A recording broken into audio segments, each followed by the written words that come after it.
اللاعب يوسف الحرز، أين رأينا اللاعب لحلو أخريبي يخرج وجه لوجه ويسجل الهدف.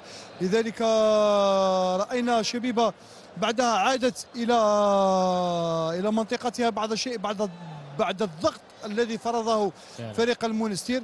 أين رأينا بعدها الشيخاوي يعادل النتيجة بعد كرة ثابتة، بعد كرة ثابتة ومخالفة.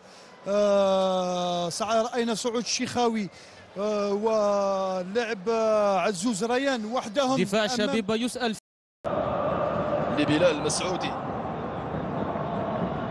هاي الكرة الرائعة جدا التي سجلها لحلو أخريب وأسعد جماهير الشبيبة من على المدرجات. قبل القميص وقبل الشيخاوي الذي ارتقى فوق الجميع ووضع الكرة في الشباك مدركا التعادل.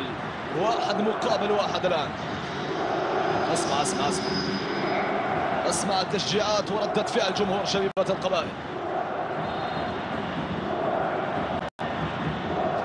هدف جاء في منتهى الروعة بعدما نفذت الكرة وحده تماما. الرقابة اللصيقة هنا لم تكن بالشكل اللازم من امام اللاعب الذي ارتقى الشيخاوي فوق مداني وفوق دفاع. فوز بثنائيه بل بخماسيه بمجمل الذهاب والاياب لفريق شبيبه القبائل. هنيئا للشبيبه، هارد لك، حظ اوفر ان شاء الله مستقبلا للشقيق التونسي.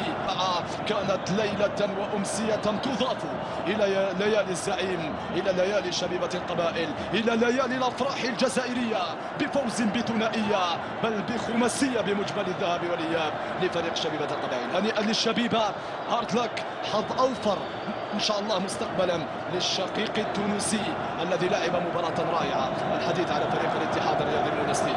بعد لحظات مشاهدينا الكرام يلقاكم الزميل انيس مزيان من على ملعب